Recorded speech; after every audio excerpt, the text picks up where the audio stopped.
several units of the association called Research and Development Centers of ATEE. They are 14.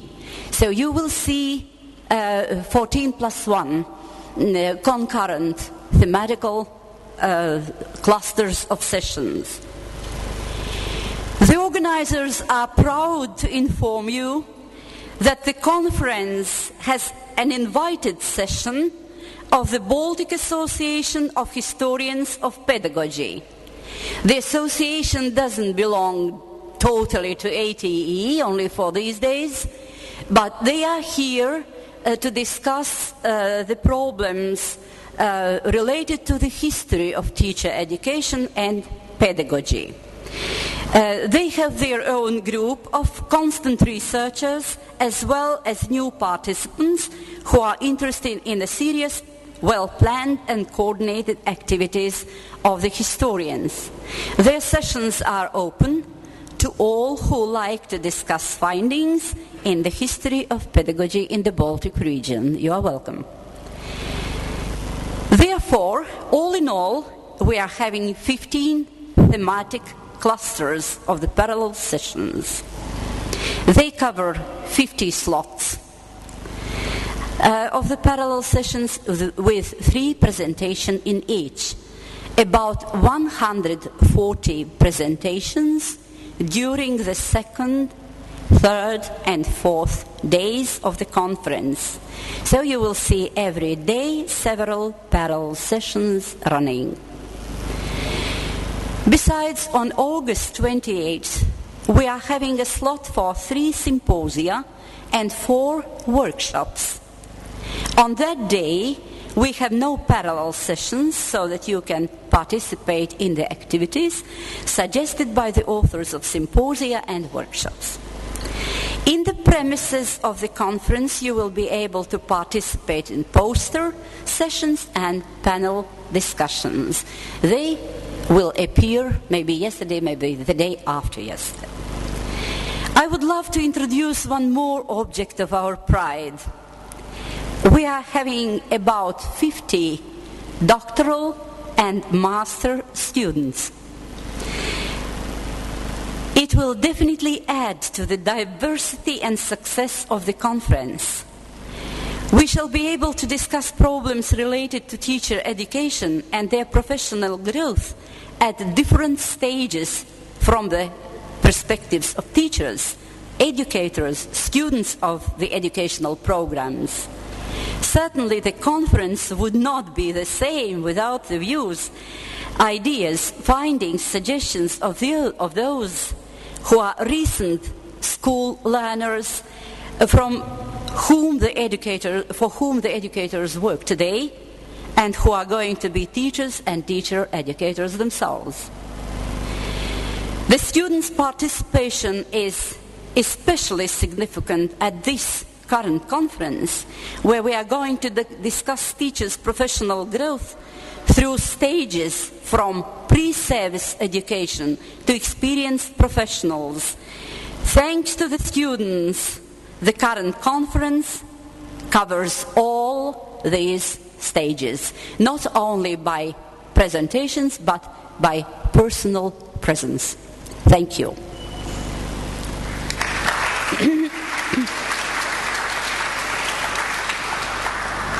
Though the constant members of the ATE doesn't reach thousands, popularity of the ATE conferences is evident. This year we are having around 60 newcomers who have joined the ATE conference for the first time, and they will deliver more than 20 presentations. Let us encourage and support them. Please, your applause. Thank you. Long ago, the Association for Teacher Education in Europe attracts researchers from afar. The association has constant members in Canada, USA, Australia, and several other countries. They bring to the association diversity, share views, and seek for better common and diverse solutions of the current and long-lasting problems of teacher education. Today the conference is represented by 38 countries. It is also an object of pride. May I pay your attention to the colleagues who have covered the long way to come from the overseas: Australia, Singapore, Canada, USA, Hong Kong, China, New Zealand, Taiwan. Isn't it nice?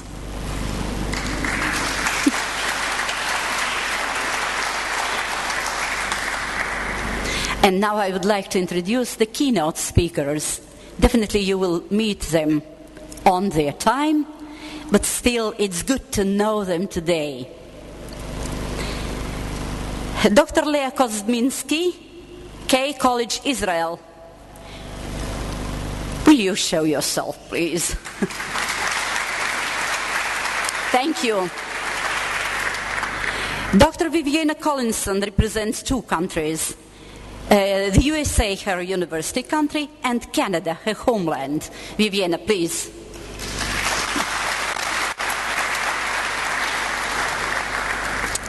And certainly you know her as the member of ATE for many years already. Dr. Dieter Schulz, Professor Emeritus of Leipzig University, Germany.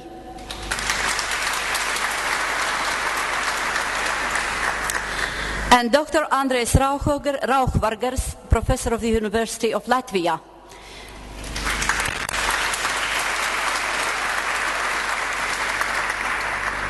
Thank you. So far on the basic matters of this conference. Now I would like to invite several prominent people, our guests, to address the participants of the conference. And first I would love to speak Professor Indrikis Muiznieks, Vice Rector of the University of Latvia, Chair of the Organizing Committee of the conference.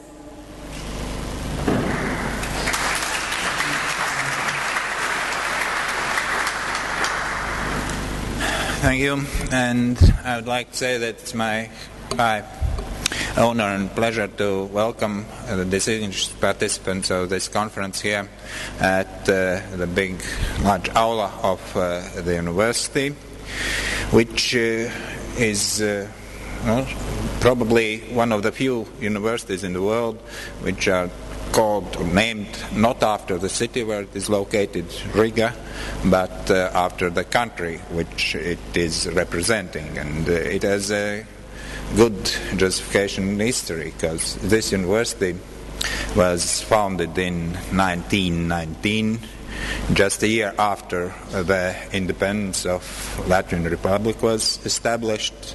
And as many people say and recall, that in fact the founding of the university was just a sign that the independence of the country has been fully established, and since then the word of Latvia is given to this university, and we feel to some extent very much linked and very much responsible for the development of our country and our society.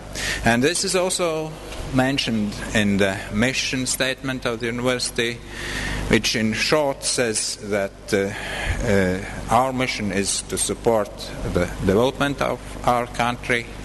And if we think about the ways how to support and how to fulfill our mission, of course there are a lot of approaches and a lot of activities we are trying to support and trying to develop in this respect, starting from, of course, research, because our university is on the way to be a real research-based university, and also providing different services to society, knowledge and technology transfers, But one of the cornerstones to fulfill our mission, of course, is also to provide the teacher training, teacher education, because the teachers are our most important actors in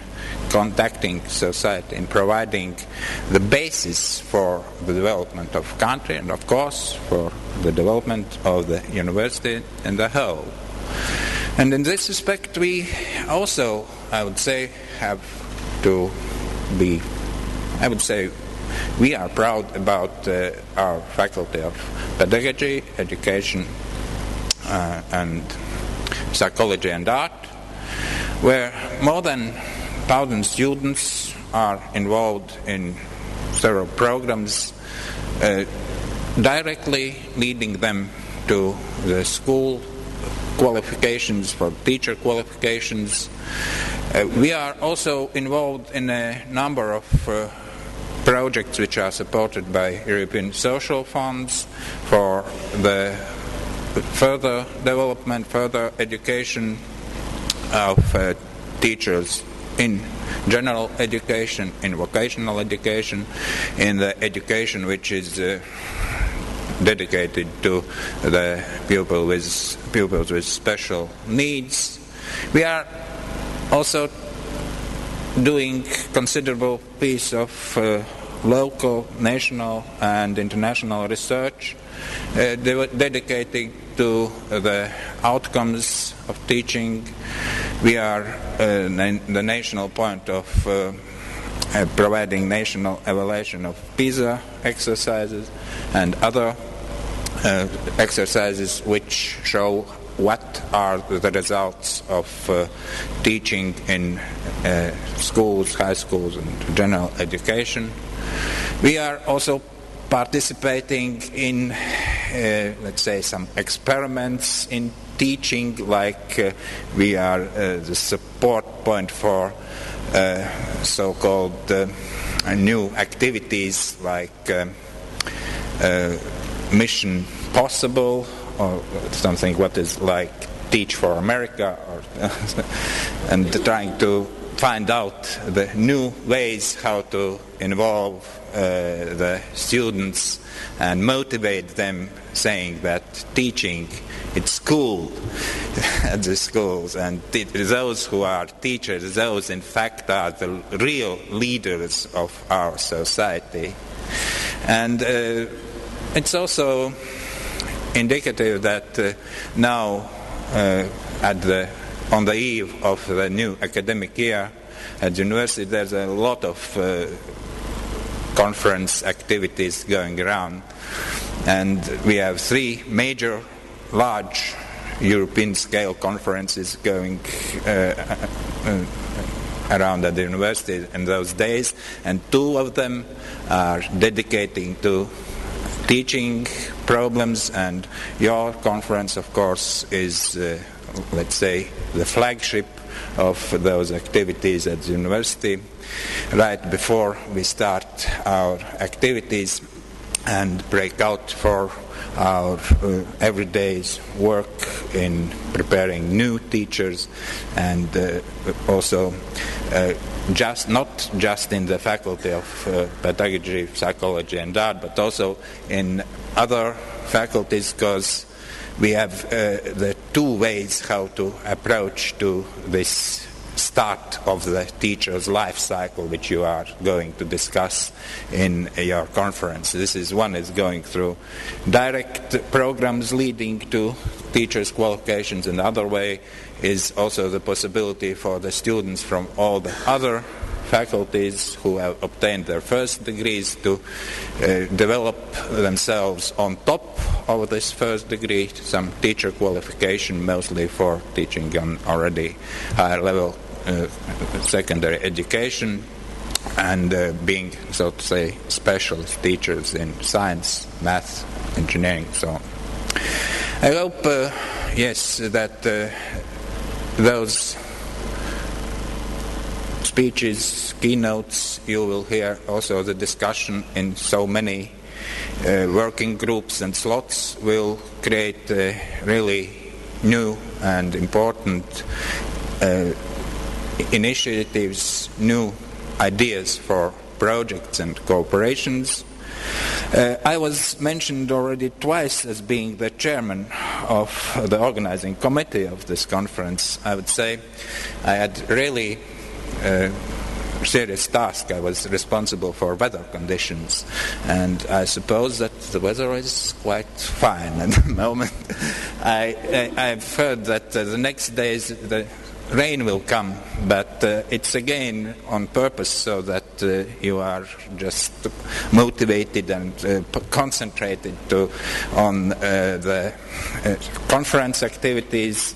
But I hope also that this will not prohibit all the possibilities to see around what's here in Riga, because I would say Riga is a very nice and interesting town and city to see what's going here around. We have celebrated a couple of days ago the 810th anniversary with huge events around, and you'll still have the possibilities to see some exhibitions which are also devoted to those events. And I'm pretty sure that probably, this is the largest ATE event we have now in Riga, since we are hosting your association here. There were some local, regional conferences already been here, but I am looking forward to further cooperation and to even larger and more comprehensive events which will be dedicated to the problems and to tasks which we are all really interested in, and which are the basis for the development of our universities, of our societies, and of course of us ourselves. So the best wishes and the best success for the work of your conference. Thank you.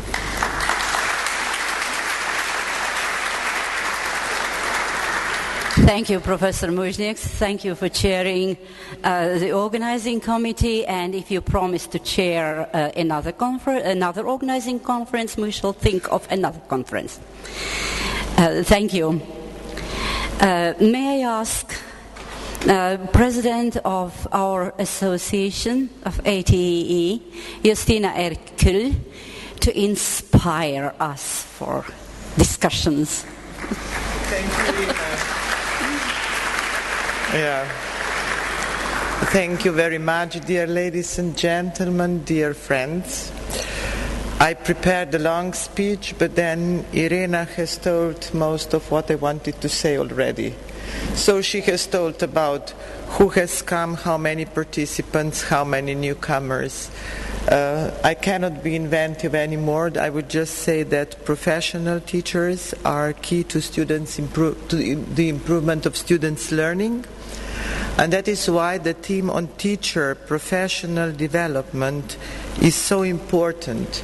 Actually, we are devoting the second consequent conference to this topic.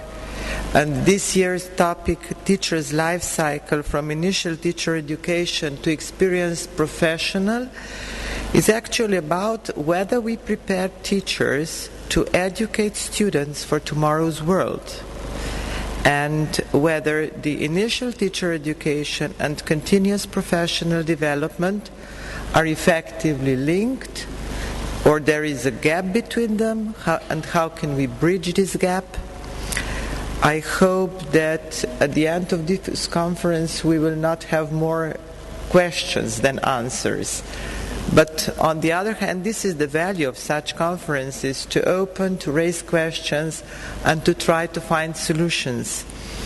Because we meet here to share, we meet here to discuss, we meet here to open and questions, to find answers, but we also meet to socialize and to have fun. So I wish all of us a fruitful conference.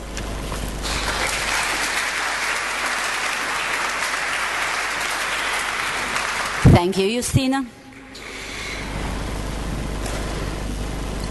I would love to invite for some words Mr. James Alof, President of the American Association for Teacher Education, a sort of sister of our association in America. You're welcome.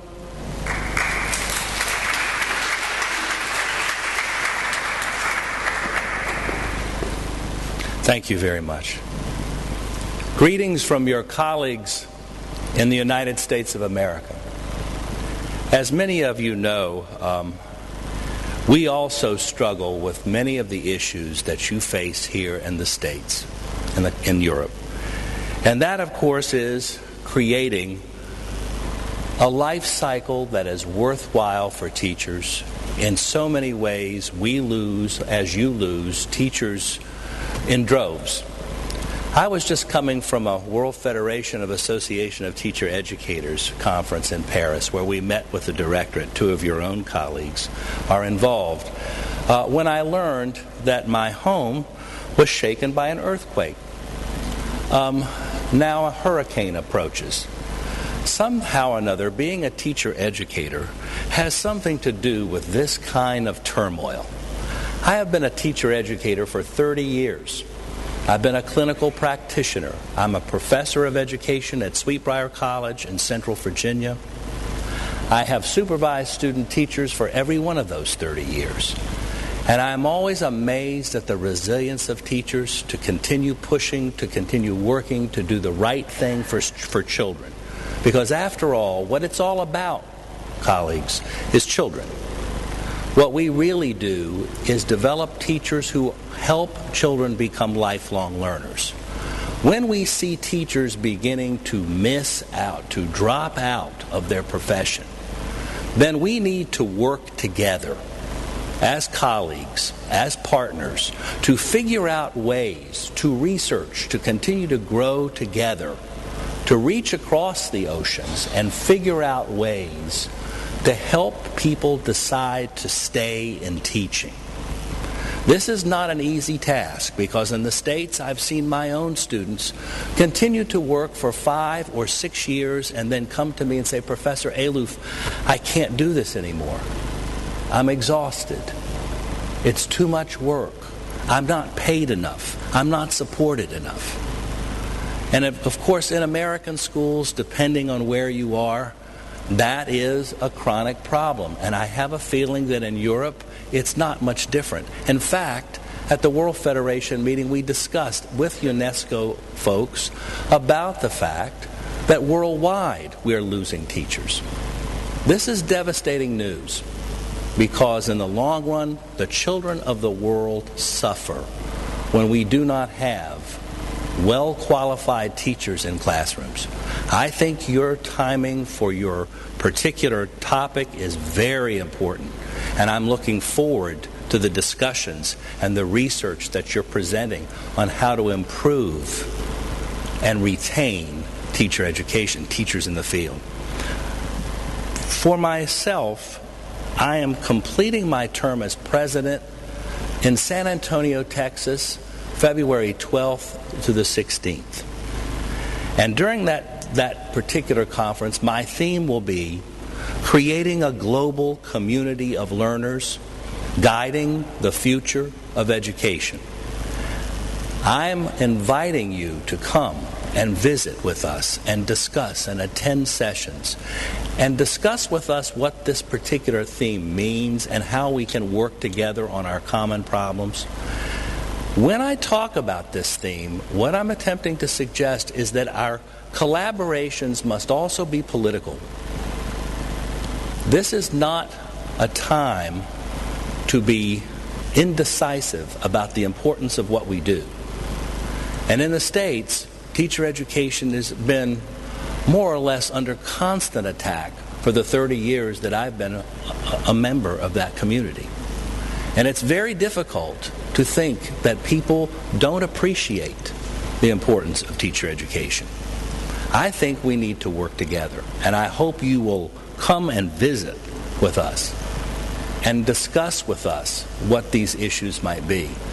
The Political ideologies of the United States have unfortunately caused a rift that has become so great that in some ways even basic democratic principles like compromise look like something undesirable.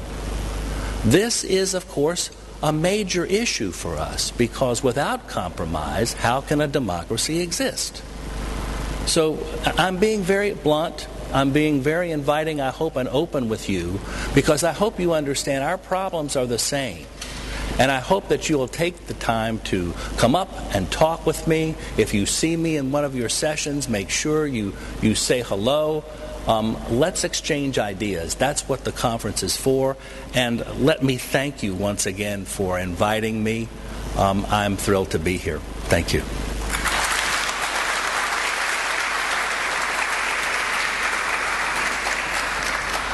Thank you, Mr. Alof. I would like to invite Professor Andris Kangro, Dean of our faculty, to welcome you at the university.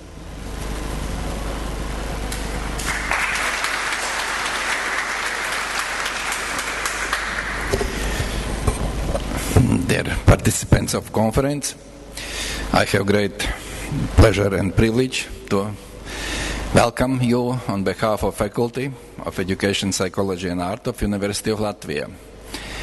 And thank you, our team, Professor Irēna Žogla and her team about this big work.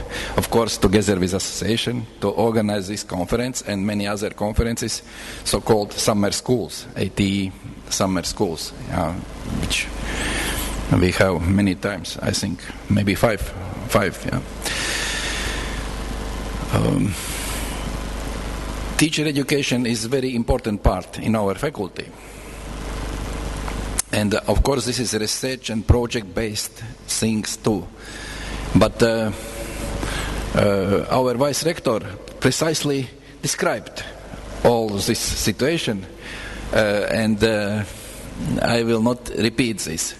For example, yes, today here we're in the same big aula conference about teacher math and science teacher professional development international conference, and some people in audience are the same because of course we are participating in this project too, and we leading some another projects in teacher professional development. Now we have stage when European structural funds is available for these things.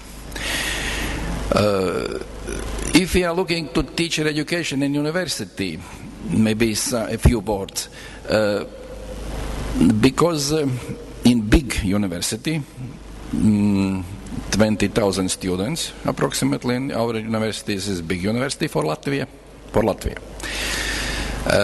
And many faculties, and on the way to research university, not always place of teacher education in such university is very clear. This is a little bit an issue. For example, teacher education is located in all faculties, no, nearly all, yeah, or in one faculty of education psychology, yeah, and so on. And now we are in the university on the way. Then these programs, small probably, in different faculties must be merged in one program, unified program. Of course, faculties are participating, but this program is located, coordinated, organized by Faculty of Education. Now we established last year such a program after bachelor's, yeah, on master level, but it is professional program, but not master yet. Teacher education program, qualification program. in which are all qualifications of teachers, all qualifications of teachers. Many faculties, nearly all participating in this program, of course, methodology, things and so on, but this program is unified. And I think now we are on the way to merge programs on the level of bachelor's too. In Latvia, for teacher to be teacher is enough bachelor education, professional bachelor degree, at least 4 years studies. For persons from secondary, upper secondary, with upper secondary education. And now we have in university 2 such programs. One is in the field of exact sciences and mathematics, and another in all other fields, social or humanities and so on. And I think we are on the way merge these 2 programs too. In one program, one approach, but of course with participation of all faculties which are involved. All subjects, things and methodologies, things and so on. So it's about teacher education and issues which are connected with organizational structure of teacher education in big university. I think it always have been an issue, and in many universities, as I heard. So I must be brief, and I wish success to your repressive conference, and I wish pleasant stay in Riga for you. Thank you.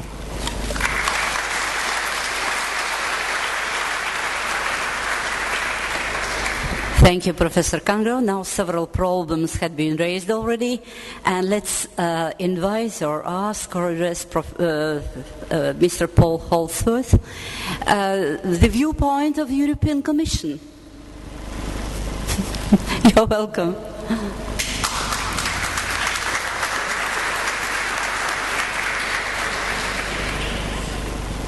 Thank you, Reni. Bad start. Sorry, it wasn't a button.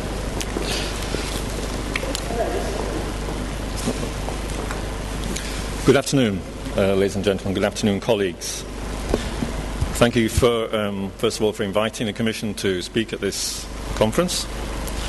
And thank you for the reason for coming to Latvia and Riga for the first time. It's a great pleasure for me to be here. Now, I realise that it's me who is standing in the way between you and a party. And I know, because I was at your conference last year, that you do like to party. So I don't propose to speak at very great length, no more than 3 hours or so. But what I would like to do, if I may, is just to say a little bit about some of the work that the European Commission is doing and is planning in the field of teacher policy in the next year or so, and try to link that into this important theme of the life cycle of the teacher. We've just been hearing from our American colleague about hurricanes and earthquakes, and indeed we meet today, as every time we meet, against a background of school educational environment which is in a state of constant flux. In the past year alone in Europe, several countries have revised their school curricula completely, in particular by expressing those curricula in terms of learning outcomes for the first time. One country has reformed its system of initial teacher education completely. Another country has reformed its secondary education system, introduced compulsory standard national testing for all pupils, and reformed its system of initial teacher education, all in one go. Whilst one country's priorities this year was to introduce measures to improve the motivation of teachers and to improve the supply of continuous professional development, in another country, the focus of the new government was on giving teachers the power to stop and search their pupils for dangerous weapons. In another country, the focus was on giving parents the power to start their own schools. In one country, teachers' salaries have been significantly increased, whilst the financial crisis has led many other countries, sadly, to reduce the numbers of teachers they employ or to reduce their salaries. These are just a few examples of the wide variety of changes that are going on in just one small corner of the field of education. just to give a flavour of the rapidity of policy change in this field, a change which I know you are all grappling with every day in your working lives. There's just one other country example I'd like to mention looking back at the past year, and that's Ireland. For Ireland, anticipating perhaps the theme of this conference, has just adopted a policy on the continuum of teacher education. It's a policy that's designed to provide a framework for the rethinking of the whole of teacher education in Ireland from the perspective, as its name suggests, of a coherent continuum. It's interesting, by the way, perhaps to note that they have 5 stages in their teacher life cycle. Initial teacher education, induction, early professional development, continuous professional development, and then later career support. So we can view the life cycle in a number of different ways. It's a policy that's already been used to provide the guiding principles behind the new Irish national guidance to colleges of initial teacher education. And what makes the policy particularly interesting, I think, is that it builds on both an international comparison of teacher education policies across 9 countries. It builds on a detailed and indeed very readable review of the research evidence about teacher education. And importantly, I think, it's been the subject of a very great deal of consultation and discussion within the professions. So I recommend you to read it. I was pleased to note the theme of this year's conference because, as you know, encouraging member states to adopt a consistent and coherent approach to the complete cycle of teacher education has been one of the objectives of the European Union for several years now. Other objectives, as you know, include things like improving the quality of initial teacher education or promoting adequate induction programs for all beginning teachers or improving the range and relevance of CPD. And the way the European Commission approaches these objectives is always the same. We work with a group of experts nominated by member states. We look at the research evidence. We compare and contrast the different policy approaches adopted in different member states. And we seek to identify the factors that the successful approaches have in common. On this basis, we provide guidance and recommendations to member states. Now, there's no obligation on member states to take our advice, because member states are fully responsible for their own education systems. However, we do know that several member states do find it very useful to use the knowledge that we've produced through this peer learning approach as they engage in further reforms of our education system. So I'd like to tell you about 4 fields of work that are going to be occupying us over the coming year or so, each of which has the potential to impact upon the life cycle of our teachers. And the 4 fields are attracting and selecting the best into the teaching profession, school leadership, teacher competencies, and you, teacher educators. I'd like to speak briefly about each one. But I'm very thirsty, so I'm just going to have a drink, if I may.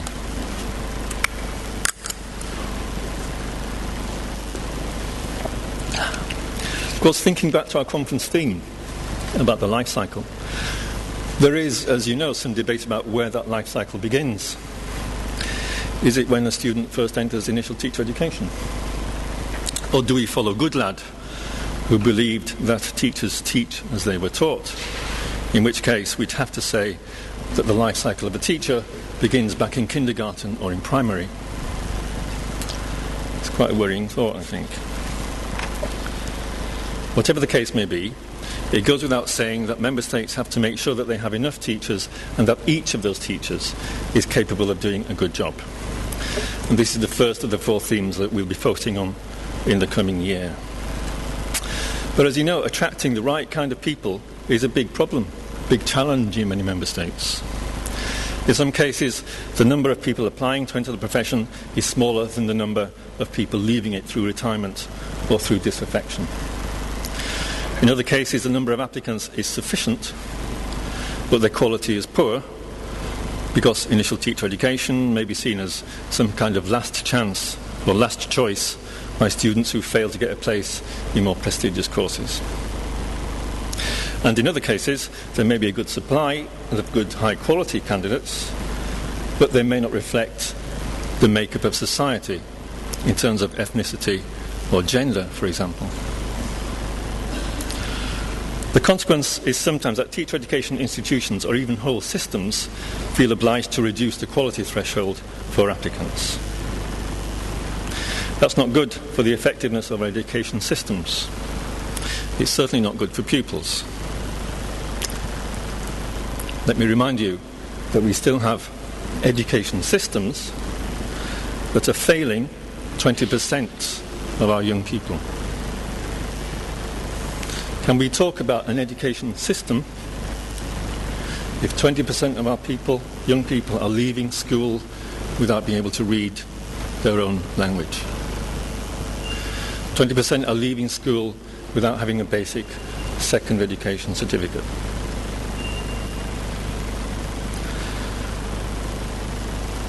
So, the factors involved in attracting the high quality of recruits that we want to see are obviously many and varied. But member states have said they want to understand them better, and that's why we've commissioned a study of all the policy approaches currently used in Europe for making teaching an attractive career choice. And our aim is to identify those factors that are susceptible to policy influence and those policies that are most effective. The study will be available next spring and will be the basis of discussion within our group, and it will be widely published as well. And to complement it, we'll be organising peer learning where policymakers from different countries can learn from each other, not only about how to make the teaching profession attractive, but also about how to select the best from those who apply to actually go into teaching. We'll be publishing, as we always do, all the results of our peer learning, and I do invite you to drop by our website on the Europa server to find the latest news. Of course, one of the elements that's likely to make teaching a more attractive career choice is the knowledge that you're going to be working in a motivating and inspiring environment. It's a school environment that provides just the right balance between challenge and support that allows both the teachers and the pupils to develop and to flourish. Which brings me to the second initiative I want to tell you about, which focuses on school leadership. There's a growing recognition, I think, in Europe, and there's a growing research evidence, certainly, that after teachers, it's school leaders or school leadership teams who can have the greatest positive impact upon student attainment. And this is especially the case, we know, if they focus their time and their energy on learning. Learning by pupils and learning by teachers. And yet the situation regarding school leadership across the EU is very mixed. While some countries have for several decades now had very advanced systems for selecting school leaders and developing their competencies through special programs or colleges, others are still struggling to fill vacant headship posts. We've therefore identified the need to focus particularly upon sharing knowledge and expertise in this key area, which is why only a couple of weeks ago the Commission has entered into a major contract with a large consortium of ministries, of universities, of colleges of leadership and of stakeholder bodies called the European Policy Network on School Leadership, which over the next 4 years will gather and digest the growing amount of research on school leadership and will strive to build national and European networks of all those involved in promoting effective school leadership for learning, with the aim of developing new knowledge and sharing it with policymakers. I'm pleased to report that ATEE is a key member of this network, and so you'll be hearing, no doubt, a lot more about its work over the next 4 years.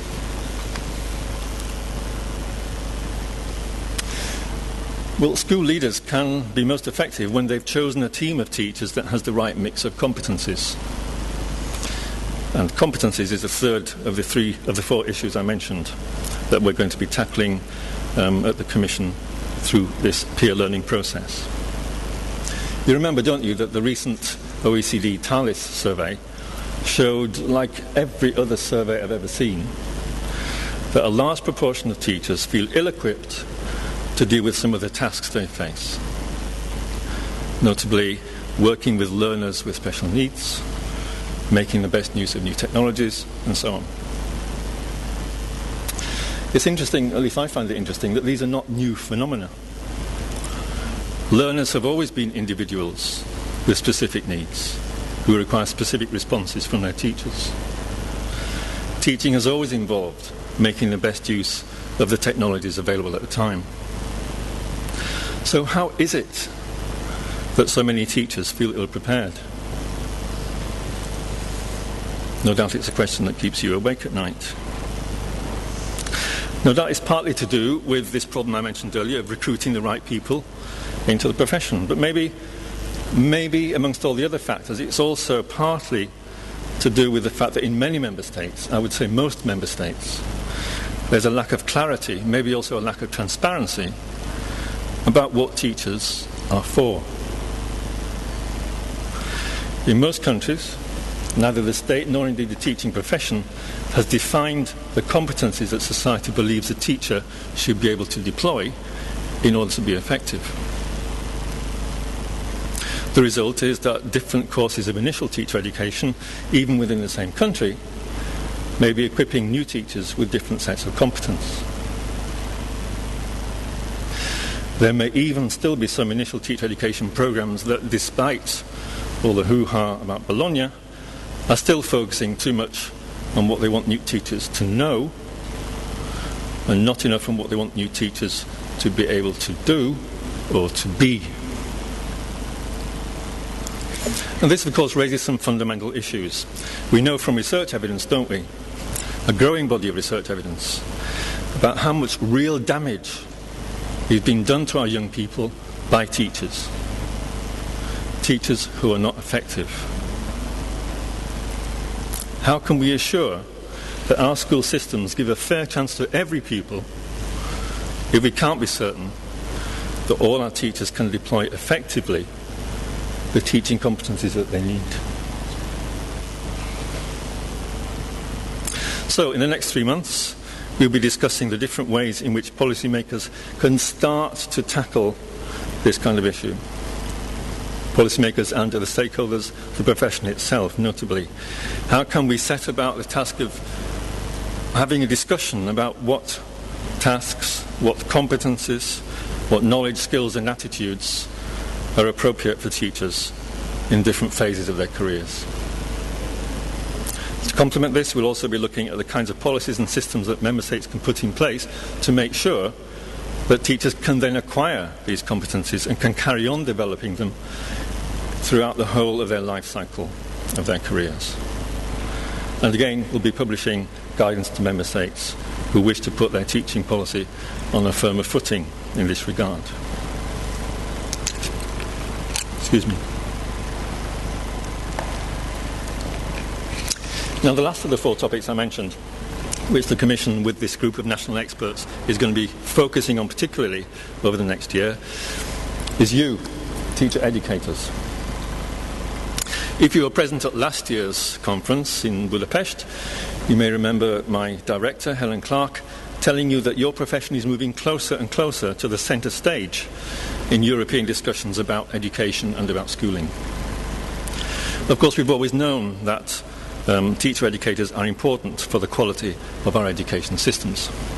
It's you who are present at every stage of the teacher's life cycle. It's you who exemplify, hopefully, in your daily teaching, what it means to be a reflective, professional teacher. It's you who undertake the key research that shows us what works in teaching and learning. Yes, we've always known that, but it's only fairly recently, and I have to say, thanks in part to a small number of members of this association, that we've become more aware at the Commission of the particular challenges faced by your profession. A profession which, in many member states, has perhaps a confused sense of identity, little visibility, often little official support. Am I right?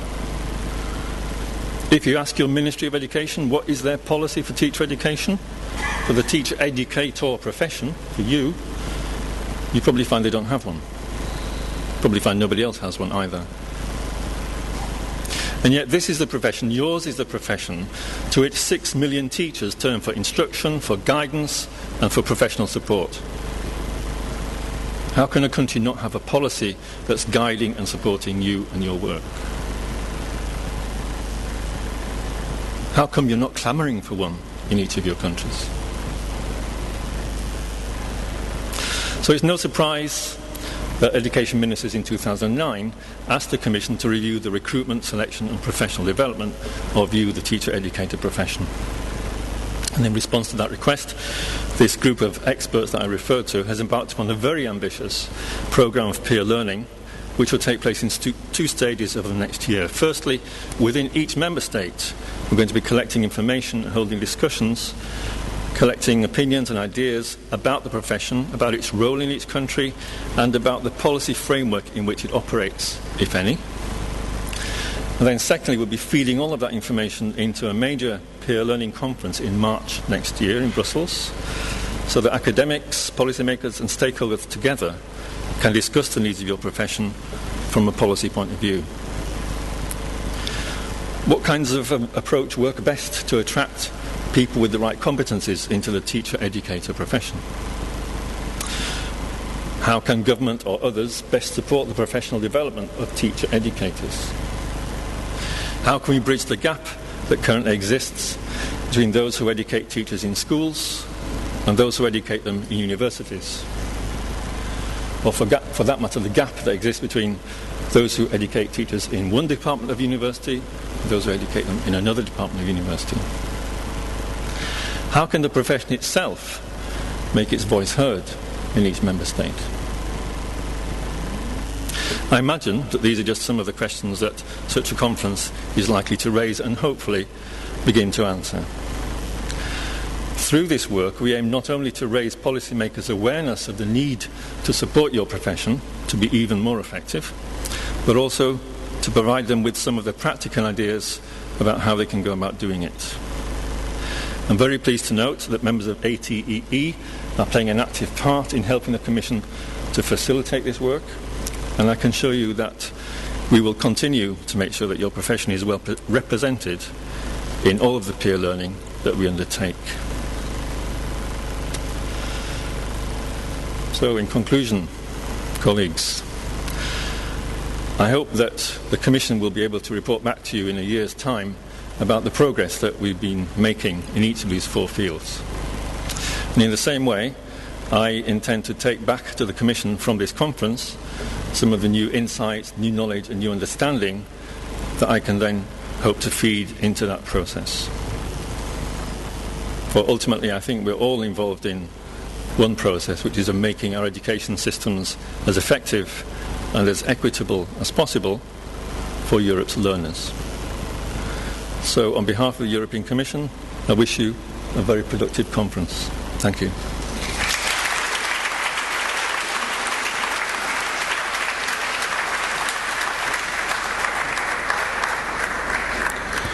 Thank you, Mr. Holdsworth. It's a sort of introduction for our future discussions, so we could see the European Commission's perspective at least a bit. The association is a community which develops and changes in the aspect of its activities and also in the aspect of people who join and leave the association. I would love to invite former president of ATEE, a long-lasting member of the association and its administrative council, Mireia Montané, with a special mission. Will you please?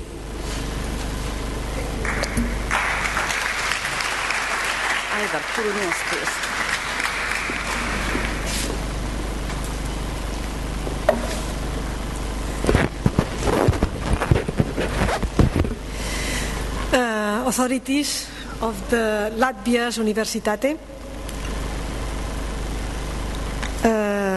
dear Professor Irene Zogla, dear President of IT Justina, my dear colleague several years.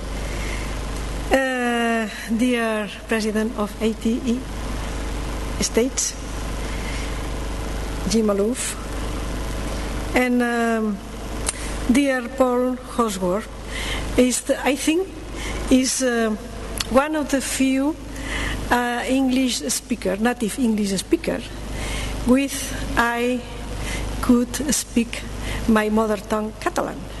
And is the diversity of the European Commission and also the openness of our experts in education at the European Commission level. Is today my emotion, really, with emotion and with sadness, that I will address all of you.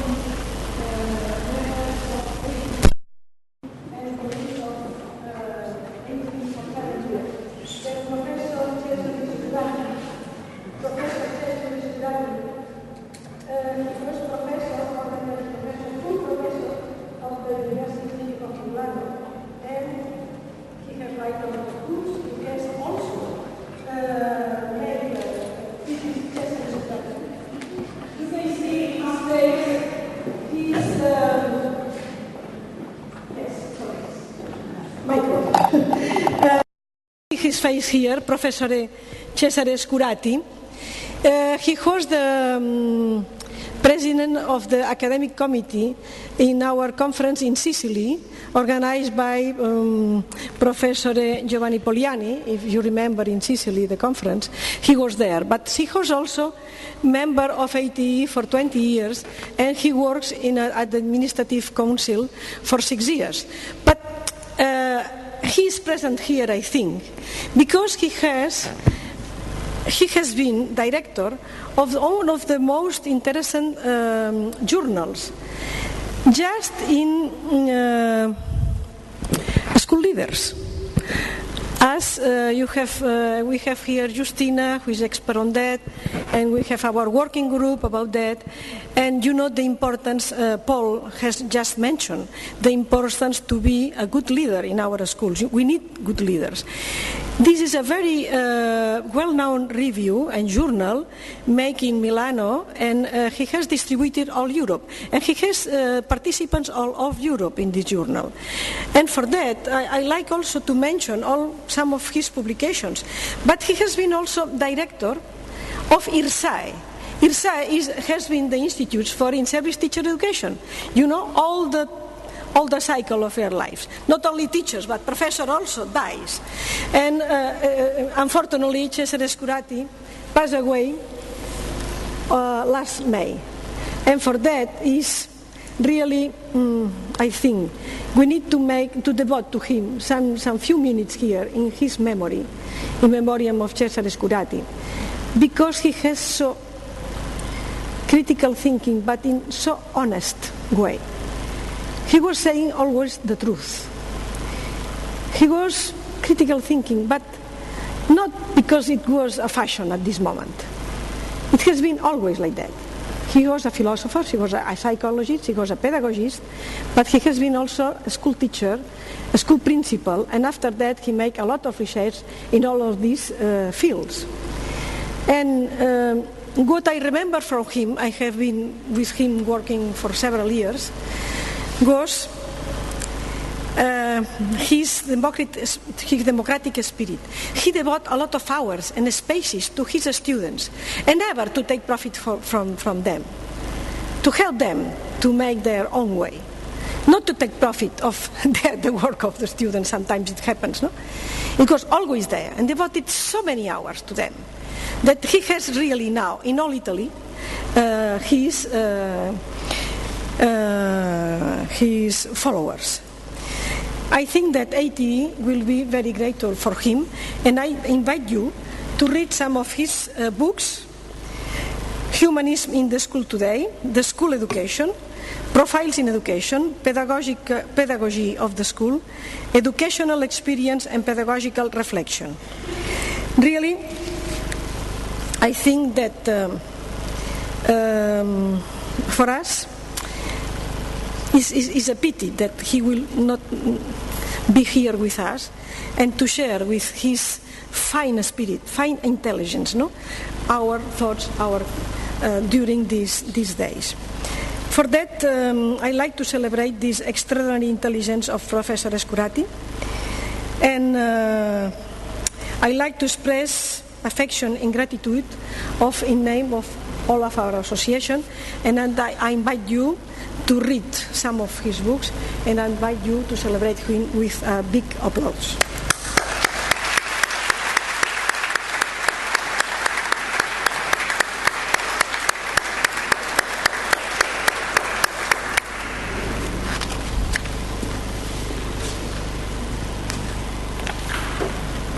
Thank you, Mireia.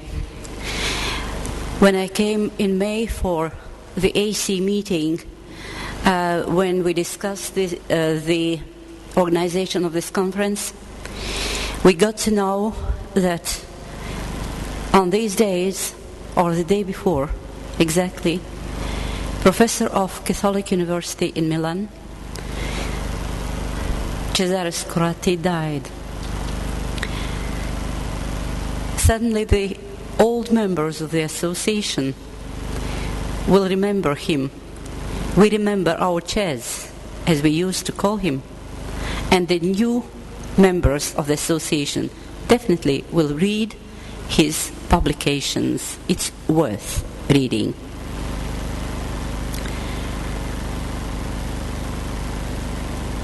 Once again, I thank all for coming for this conference, and I wish you fruitful days, attractive discussions, new friends and partners of research. I wish you have a nice time in Riga. As you know, as Professor Muznieks told, the organizing committee was very busy to provide you more or less reasonable weather for these days. And I think we succeeded, at least in this. Now we invite you to the welcome party here in this building downstairs. In case you get lost, there are assistants in the university t-shirts, and they will help you.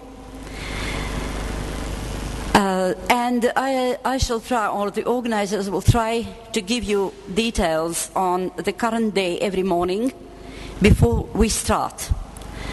And tomorrow we start at 9 o'clock with a newcomers meeting, which will take place downstairs, where we shall soon be ourselves.